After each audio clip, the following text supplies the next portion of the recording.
Fellow South Africans, do you remember once upon a time or now and again the government will bring us a leader of some nation and they will have agreements, and part of those agreements will be trade agreements as well as investment agreements and anything that is going to also help our country to develop economically. But I want to focus on trade as well as investment. For some reason, it looks like the fruit of these two agreements, whether it's trade and investment from China or it's trade and investment from the European Union, or it's trade and investment from the US or wherever, one of those so-called first world countries. And during elections, then comes the political parties, particularly the party that is in charge of the country, being the African National Congress, the ANC. And one of their promises when they are campaigning to us is job creation. They will tell us so many jobs they are going to create because we've got this investor and we've got this trade agreement that is going on that is going to bring in industries and plants so that the people of South Africa, you are going to be employed. Of course, part of these agreements is not just industrial or planting or develop, what do you call this, building plants for vehicles or batteries or whatever it is that they do, that seemingly to this very day, even myself, I scratch my head now and again. I'll be like, okay, so what does this plan do? And then you find out, oh, it does, I don't know, it puts together a bus or a ship or a plane or whatever the case might be. And then when you look into this particular plant, and then you find me a South African, that will be like looking for a needle in a haystack. You go to the hospitality industry, South Africans, that's like looking for a needle in a haystack. You go to some sort of an industrial or manufacturing plant, same story. Who is employed there? It's foreign nationals. So whenever the ANC say to us, we promise to create jobs, whom are they talking about exactly? Because it's becoming apparent that it's not us. We are only good to line up during election season and then we vote for them. And once they are seated, well, see you next 5 years. When it comes to job creation, when indeed these countries come to South Africa to invest and we have trade agreements with each other, it's not the South African people that benefit out of that. Now, I keep seeing a video of a particular girl. I know you might think, it's just in the restaurant industry. No, it's a reflection of our entire economy that ignores the people of South Africa. This young lady, she complains about the same thing. One thing and one thing only. She has qualifications, she went through school, but she cannot, for the life of her, to get employment because it's gate capped. Not only gate capped by the people who are not supposed to be employed there, but by our so-called investors. Those of you who don't understand the video, I will translate it to you. It's about 5 minutes long. Please listen, because what you'll be hearing, it's not only in this industry, it's across the board, including Coca-Cola. Here we go. Sorry.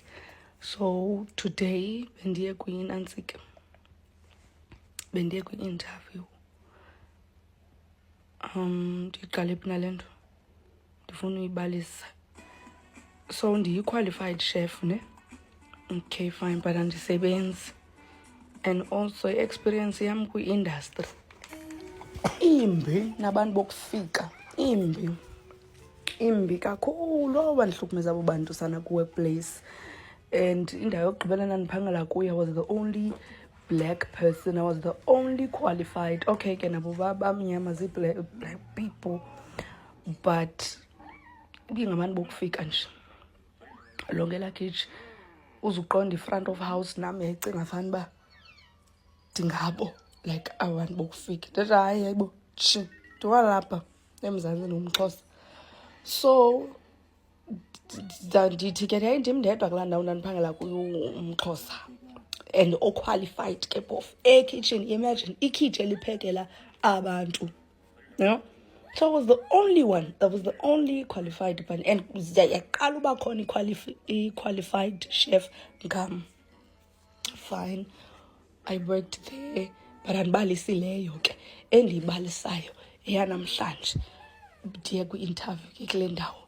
So ke ngoku umbuzo wokuqala kuyo interview, owokuqala nje wathi ela China, indawo yamaChina, i-restaurant yesushi yenza nokutya kwamaChina ke. So azothi ugirl ke ngokuba ndingowaphi, ndicinga okay noba ubuza i-area, ndimphendula athi no, like uli-foreign. Uthe ndili-foreigner? Uli-foreigner na? Ndithi mna hayi, like ndingazi I'm a South African. Azothi ke ngoku yho, i-reaction yakhe le, yho, mna ndizoqhala amehlo. Then athi and also ke ngoku imali ebendiza kuofarisha yona mna nantsi imali enga, eyazi cent uyikanoyibiza, eyazi cent, yi-cent, yi-5 cent, yi-2 bob emdaka enuka enejem enefungus le beni-ofarisha yona. Hayibo, ndibe shocked ngoba hayibo zange ndayiva. Ewe siya-underpaywa mos kakhulu kule industry ndikuyo. Ndithi hayi andizukwazi kaloku, andizukwazi awunondipeyisa imali enga. Athi hayibo but so si-argywishe man but into endifuna uyithetha yile yoba then ndiphume phaa kulaa interview ndivaza nomsindo because lo sisi umile kulaa mali ame kuyo and nam andehli nam kule ndiyibekile. Ntathi hayi anondinika imali engam, ndideserve imali ethile ethile. Wabe sithi hayi ke akho nto singayenza.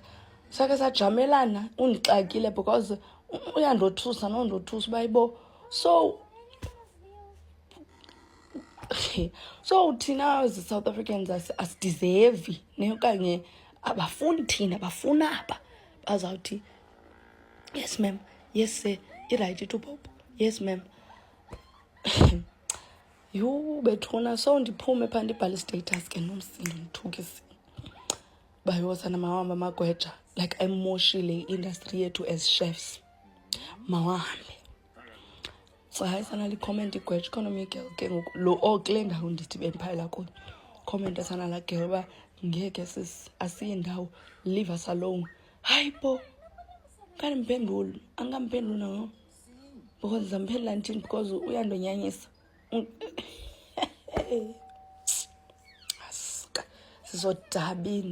Sisodabini sana, ndingalazi yona uba lawuse liphele na. Sana ndikhathazekile because nomsebenzi awufumaneki. Ndiyazama, ndiyajob hunter but gcwele bona kwezi ndawo. Xa unothi gqi endaweni yokutya kwirestaurant ngabo, noba kuphi na, noba kusespa, noba kuphi, noba kusedeli, noba ngabo. Kusonofefe ndigowa down, ngase nditshintshe icareer, andiyazi ndandisiyaphi. Ndandicinga ntonta, ndaphupha kakhulu. Mhlawumbi ndacinga i-private chef, ndazibona.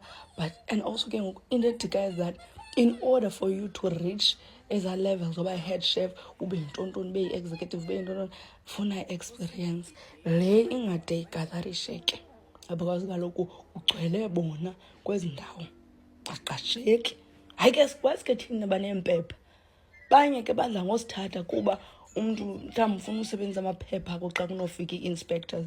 Because tell me xa kunofika ii-inspectors phaa, umzekelo kule ndawo bendiyimenshonile ndandiphangela kuyo, kungekho nenye i-qualified chef phaa, azawuthini? Izawuthetha ithini owner? Izawuthi abantu baphekelwa ngubani? Like ayisuka. She's a young woman, as you can tell. Very, very young lady. If you go to her TikTok page. I'm going to leave a screen grab. Check the comment section. People sharing their own stories. Going to culinary school in South Africa is extremely expensive because it's a specialized field. To be a chef in South Africa, I believe South African chefs are ranked some of the top tier in the world, Michelin type, from your what they call them is the private chef to what do you call this the chefs that you get in restaurants. It's expensive. It's expensive. Can you imagine spending all those hundreds of thousands of rands to come and sit home? And when you do go and look for a job and you get called, and the person that is interviewing you wants to know where you come from, dare you say you're a South African? Dare you say you're a South African? You don't get that job. And this is perpetuated by these agreements. Don't these agreements have conditions?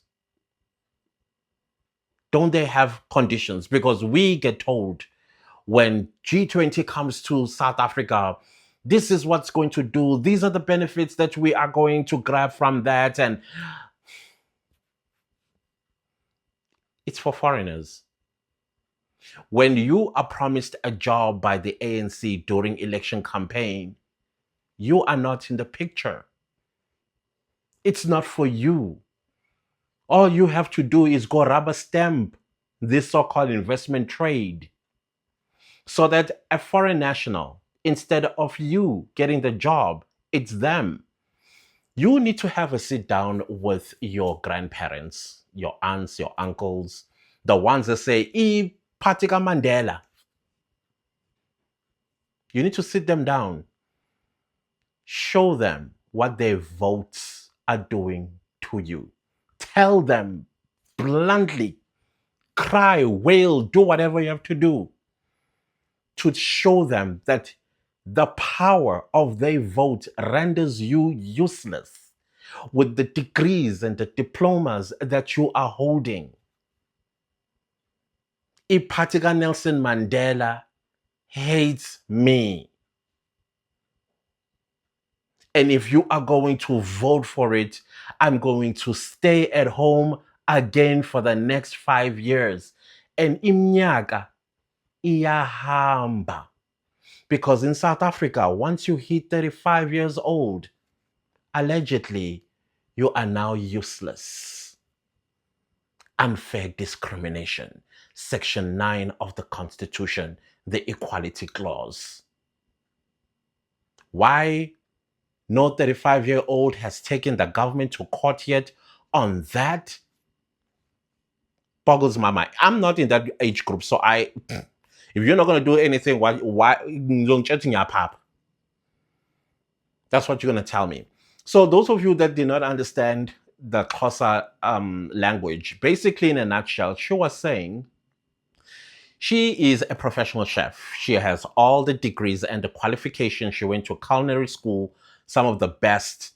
And she's currently looking for a job. And everywhere that she has actually been employed, the head chef and other people that worked in that particular restaurant or whatever establishment that is, run by foreign nationals. And the foreign nationals, they did everything in their power to frustrate her till she left so that they employ a new foreign national. This is the pattern I've heard about everywhere, not only in restaurants, but in security, in everywhere, all industries in South Africa.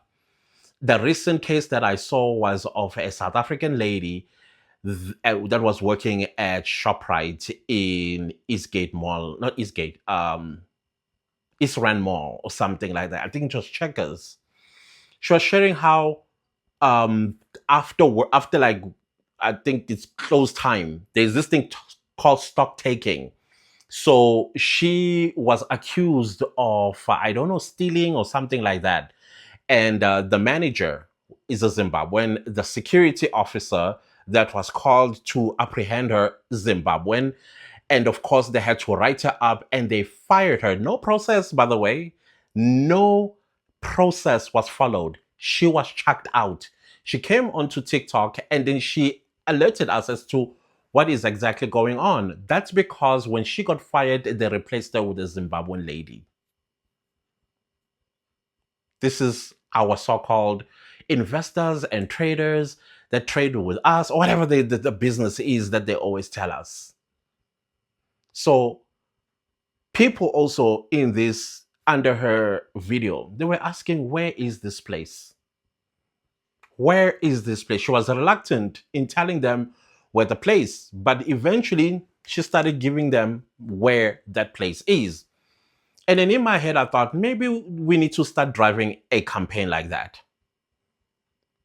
We need to drive a campaign. We need to name and shame these establishments. Coca-Cola retrenched a lot of South African truck drivers. And then the excuse was, oh, agents. And these agents, guess who own them? Yeah, national foreigners. Hence, they employ foreign nationals. That's a national foreign. Illegal foreigners in particular that don't even have Code 14, allegedly. They all take the blame and they shift it to agents. They take no responsibility, Coca-Cola. And many other industries as well. Apparently, a spa, not spa, is a spa warehouse, allegedly, was also doing the same thing. You hold that spa warehouse accountable, they point you to the agents. And you go to the agencies, they are owned by particular Zimbabweans in most cases. They don't employ South African citizens. So this is to me, I learned that when you breach a promise, you can take the person that made a promise to you and broke it to court. For example, you're in a relationship and your boyfriend tells you how much he loves you and how he's going to marry you. I promise you, we're going to live together happily ever after. And the next thing you hear that he is getting married. You actually have a right to take him to court for breach of promise. And you would win the case. So the ANC comes to us and make promises of providing us with jobs. Why haven't we taken the ANC to court? For the over 40% unemployment rate and over 60% of young people like this lady that sits at home unemployed. And yet there are people that wake up every single morning. And I've made this challenge before. If you are a South African that do not believe, because there are a lot of South Africans that say, "Hi, Nina, I can't show you. You are just lazy." Take a taxi, ma'am. Take a taxi, sir. Don't drive your fancy car, because most of the time, the people that say this nonsense are people that are living comfortably on the ivory tower. Go in the morning when people are going to work. Find me one South African apart from the taxi driver. And well, even taxi drivers these days as well, they're becoming a little dodgy. Find me one South African from 5 a.m. to 8 a.m. Find me one. And I can tell you right now, you're not going to find one. The only time you are going to find South Africans in taxis or public transport is from 9 a.m. all the way to 3 p.m. You know why you are seeing South Africans in those taxis? Because they're carrying CVs. By your FESA, by your marketer, others are going for interviews of jobs they're never going to get. And then from 4 all the way to about 8 p.m., 4 p.m. to 8 p.m., again, find me a South African in that taxi, in that bus. Because all you're going to find there is illegal foreign nationals that our so-called investors, that Ramaphosa, not just Ramaphosa, Jacob Zuma, Thabo Mbeki, all the way down, promised us a better life. And that is why we must open our arms wide for investors so that we can get jobs. Those jobs are not coming to us. Otherwise, you're not going to have a young South African lady telling you that she goes to an interview and a question that is asked of her, where are you from? She says, I'm a South African. And all hell breaks loose on her. So the question to the President of the Republic of South Africa, is this what we're supposed to go through with your friends that are coming to invest in South Africa? Is that exactly what it is? And why don't you put conditions in place that if you are not going to employ South Africans, because this investment is for South Africans, they'll be running these businesses on our soil. And it's us who's supposed to benefit. Chinese are building malls, they are building in some kind of infrastructure, and they only want illegal foreign nationals. And they carry guns, these Chinese, Mr. President. So that when you make a complaint, who knows how many South Africans they've shot, and family members are looking for them. Yeah, our so-called investors, Mr. President. Here's evidence. She might be just the only one. But if you took the time, Mr. President Ramaphosa, and listened to young people, we see you. Yeah. You say the most wonderful speeches in Barcelona, Spain, and Madrid, and you get standing ovation. But the people there don't know the hypocrisy behind those speeches. 60 or over 60% of young people in this country that are unemployed, that's genocide, sir. Because you can tell this lady, look how young she is. Look how young she is. She has come to her wit's end. That means it's going to come a time when she has a breaking point and she will not care anymore. Bothering to send a CV, bothering going to an interview, bothering to even stay a week because she is being abused. In our country, sir, the Labor Relation Act stipulates that our working conditions must be humane. I must have, when I wake up in the morning going to work, I must not dread it. I must look forward to it. And when I am at work, I must be able to grow. She told you, in order for you to become a head chef, you need to have experience. That means you have to start at this age that she is. By the time she turns 40 or late 30s, and that is when she begins to climb the ladder to head chef. So that means this youth of hers is getting wasted. Just like all other South Africans her age and younger and a little bit older. Ashua is cut. No experience. No climbing the ladder. No progress in their life. But jiganelanga. And then another investor comes. You host them with a red carpet. And you say all these big speeches, you exchange something like files, you shake hands, they go off their merry way to go and build their countries and making sure that their people come first. You are left behind with us, but you don't care. You only care about foreign nationals.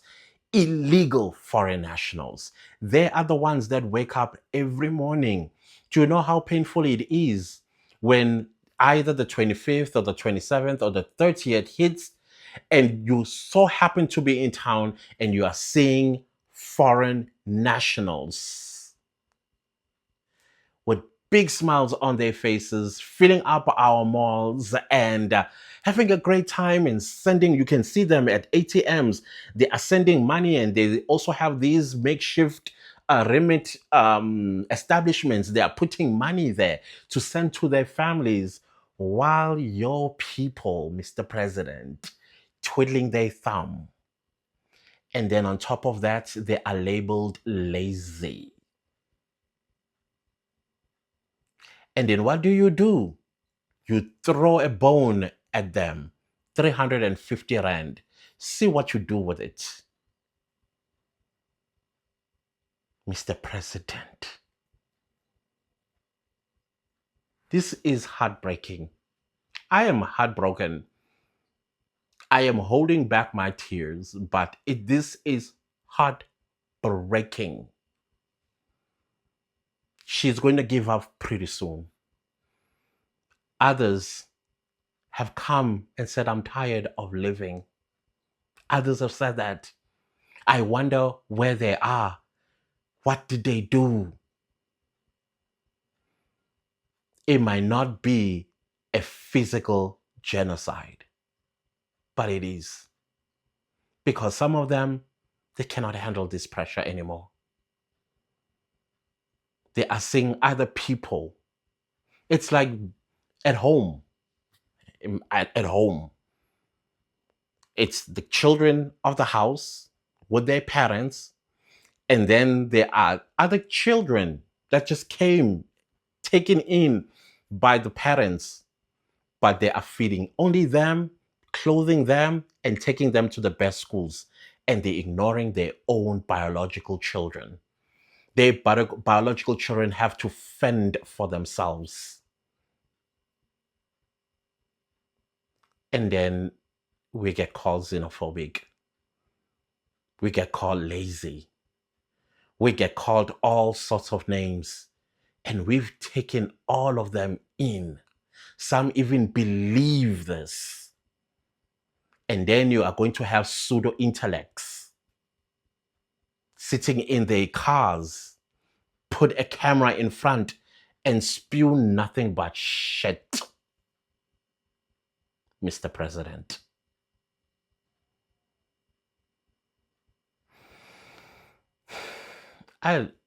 This broke my heart. But it's time we name and shame. It's time we named and shamed these established, these so-called investors. I'm very grateful to MKP, what they are doing.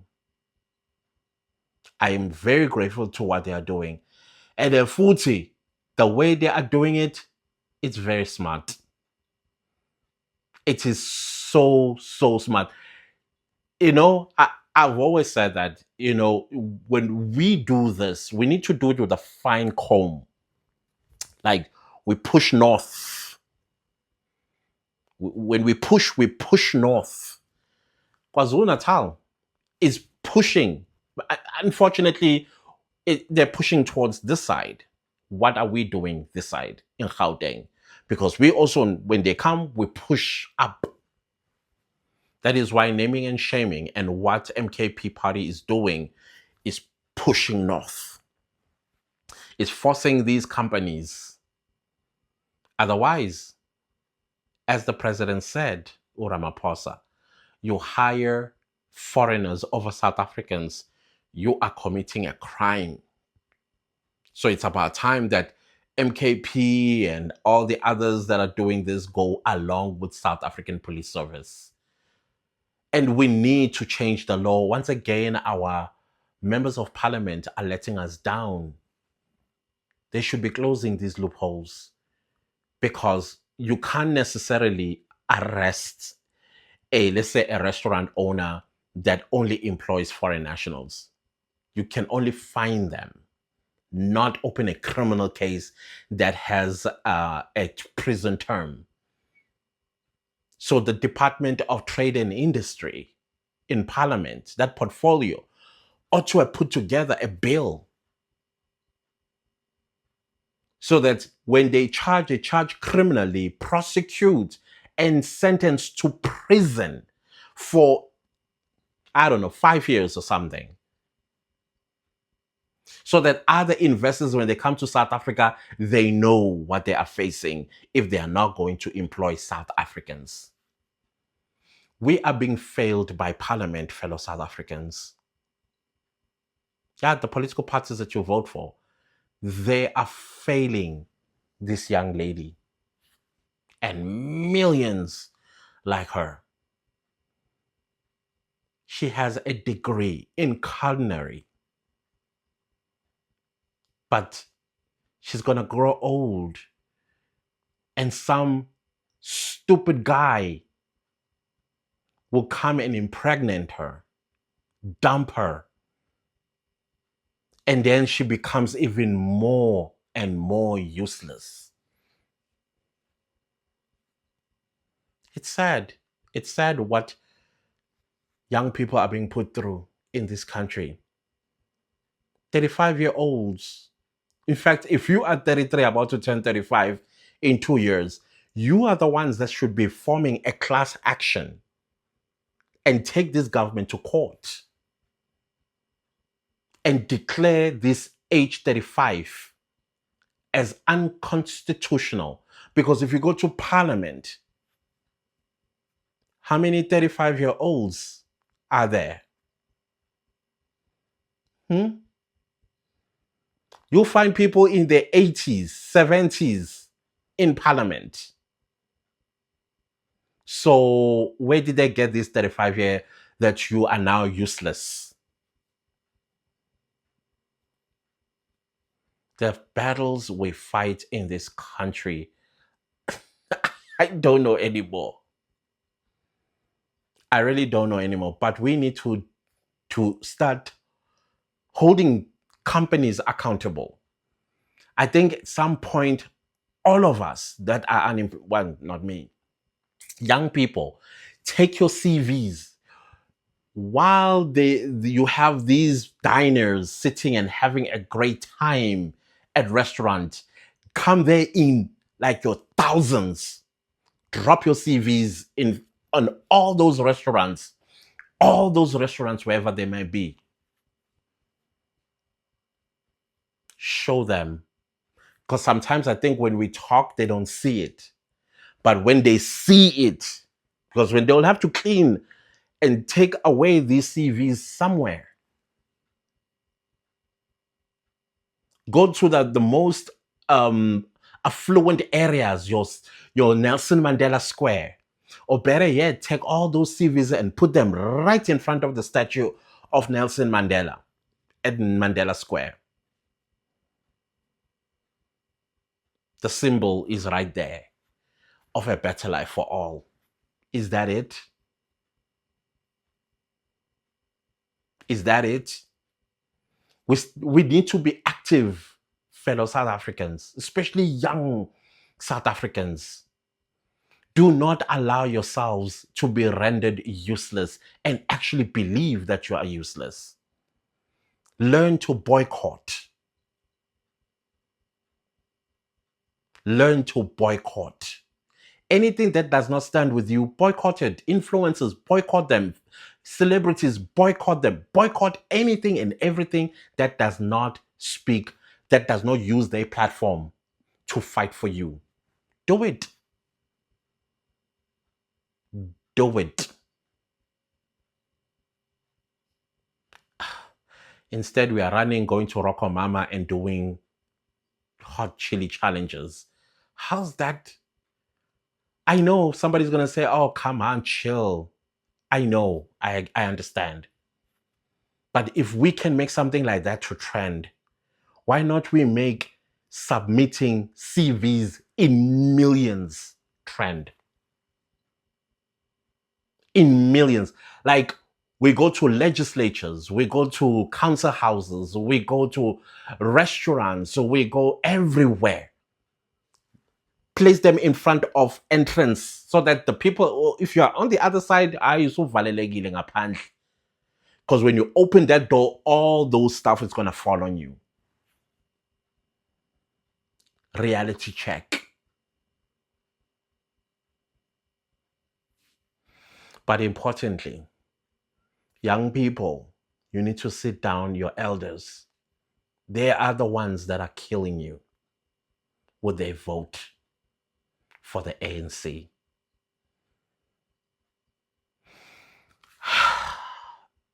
I'm so disturbed.